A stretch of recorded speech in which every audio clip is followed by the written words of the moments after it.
All right, you get to hear from me again. I have about 10 slides, and I could probably speak an hour about each slide, but I will not do that. I'll go quickly through here, but I am available afterwards if you'd like to talk more about any slide. So I will try to hit the highlights as I go through these different slides here. Just to give you a little bit larger picture of UND Aerospace, which is part of the University of North Dakota, is that we have about 125 aircraft at our main base of operations, and we fly about 125,000 flight hours a year. And so we've been doing aviation for a long time, in fact, since 1968. And so when we talk about risk management, which we've heard over the last day, that there's not a lot of rules and regulations, and so risk management does play a large role in determining safety. And so we have experienced that and have a lot of experience in this area, as each of these aircraft are worth anywhere from $350,000 to $1 million, and we let 18-year-old to 22-year-olds fly them, sometimes by themselves. So we understand risk management when it comes to aviation. Some of the things that we've seen with safety as a key item when we talk about research with the Federal Aviation Administration or any other civil aviation authority. And of course, with the government bodies, they're more concerned with protection, whereas as companies, and many of you are here, of course, companies, we're also also concerned with production. I've been on the operator side for a long time, and I am offended when I am told that I don't care about safety. I do care about safety, but I also care about production, because in the end we have to provide a product and we have to make money to have the business, or we go bankrupt, right? And so we have to think both the production and the protection. And so we do get this rub between our government agencies sometimes, but it makes sense. As far as informing regulation and managing risk, there's a lot of information on this slide, but the FAA has really established themselves with safety management systems and the importance of using that as the processes that they go through. So anytime we've done research on the U.S. side, looking at the components of safety management systems has been very important. And so one of the things that I hope that we can talk about today is trying to get to the proactive and predictive models versus just being reactive. And I think UAS plays a great role in accomplishing that. Being a school that is flying 125,000 flight hours a year, we quickly got accepted by our member state, the FAA, to meet ICAO standards. And so we have a FAA-accepted SMS program.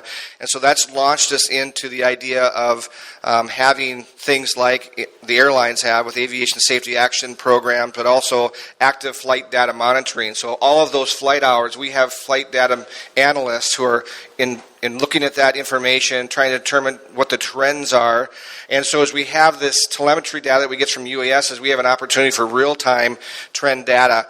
KLC yesterday talked about potential collaboration areas, and I saw this as a great opportunity for joint analysis program for shared test and evaluation. These are things that we are already doing. The FAA has a program called a National General Aviation Information Flight Database, which allows anybody to come in and to input their data, protected data, that can then be used for analysis. We also work with airlines such as Delta, where they give us their data, we analyze that data, and then actually our students will then talk to the Delta folks in their FOQA programs, their Flight Operations Quality Assurance programs, to actually tell them what problems that they're seeing. So I wanted to highlight this, and you'll note I'll have some things in red. That's because I see a great connection from yesterday's talks, and I tried to pull that in today to see where I think those are places we could collaborate and connect on between the U.S. and Korea. Some of the research trends that I see that relate to safety in autonomous systems and what we've been working on at the University of North Dakota and our Research Institute go everywhere from the beyond visual line of sight arena. And as we look at all those things under there, I think we can all agree that those are important things that must be addressed. Aircraft certification and reliability being one of them. And again, that can come back to that flight data analysis that we could be doing together. Of course, we're integrating machine learning and AI into about everything. And as we talked about beyond visual line of sight, the next step that has taken a lot of our time is the countering of UAS as well. And so it takes all the components of beyond visual line of sight, but adds that last phase of how do we counter that? And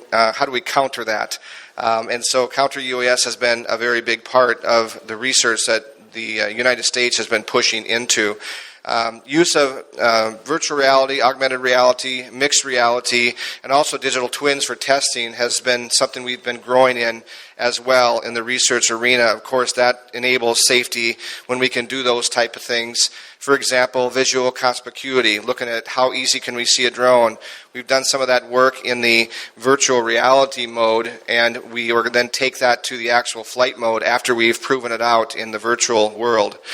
Advanced air mobility is a new challenge, and I think this is a new challenge because in the past the FAA was more concerned, not so concerned with the drone crashing because there's no people on board, but now we have autonomy with people on board, and so it brings a new level of risk management that needs to be addressed that we haven't had to worry about before in the UAS area. And so bridging that gap has been important with that higher level of scrutiny. So I think that's an area that we could also look to work together. Again, the red, I think of some areas that need to continue to grow in research, and that there's opportunities to grow together. Commercial operations, usually in safety risk management to get approval, but often it's not. That's where it ends. We check the boxes to show that we've managed risk, but then we don't go back to say, did those things we did actually work? Do we really check them to see, did it work, or were we just lucky, right? And so I think with analysis of data, we could start to work together, as KLC mentioned, to co-author reports and papers and hopefully become more predictive in nature. An example of what we've done with our crewed aircraft fleet is that we were having, in Cessna 172 aircraft, small trainer aircraft, we were seeing stuck valves in our aircraft. And it was happening quite often, and it would cause the aircraft to kind of rattle, and for students that was kind of scary. And so we found through analysis that when we were over the red line of 2,700 RPM up to 2,750 RPM for more than 5 minutes, that statistically the chance that we would have a stuck valve was very high. And so now using that data, we can start having that light go on before something bad happens instead of waiting until after it does happen and then being reactive in nature. And so I think there's a huge opportunity here to start looking at being more predictive than reactive in looking at that data and how we use that on a daily basis. Another place for growing, and I heard it with Mr. O before, as he talked about training and education, and that's a thing that's missed so much. We have so much autonomy, we have so many new technologies, but then how do we really enable that to be used properly? And of course, I'm an educator, so I think I noticed this quickly, that this is missed, but I think there's a great opportunity here to use that technology efficiently through training. And of course, the HMI, the human factors, function allocation to understand how do we move from the things that have been done by human to map that out and to see how we can then move that to autonomy and actually map that out to make that happen with for example, the one-to-many. KLC mentioned the entering new domains such as AAM as a possibility for collaboration. I pulled off a press release that talked about this in 2023.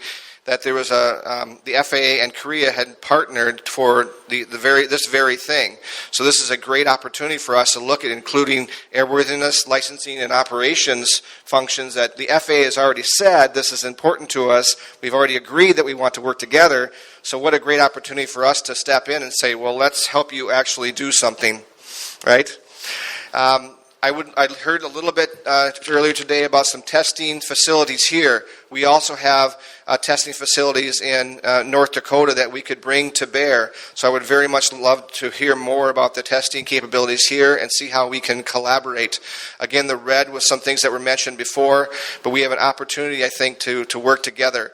One area, integrating data analysis, I think we can help to leverage the idea not only if one of our organizations, whether it be the Korean Civil Aviation Organization or the Federal Aviation Administration from U.S., if we can help to inform them so that possibly, for example, Korea accepts a certain standard, that might help that to be an alternative means of compliance for us in the U.S. as well. To have that leverage of the governments to help to push those things forward would be fantastic. This is our one of our training facilities. It's a 13,000 square foot facility. We're flying an aircraft called a Scan Eagle in this picture. We're flying two of them at the same time, and they have some pretty significant capabilities as well. Within that, we have beyond visual line of sight capability, and we've gotten approval from the FAA. And again, this analysis aspect and working together, I think there's some great opportunity to get the area in green and purple for that 3-mile ring. Took a lot of analysis to determine what was the probability of detection within that area if an aircraft were to pass through there. Looking at saturation levels in a given airspace, how do we ensure that these aircraft are not going to collide and come in contact with one another?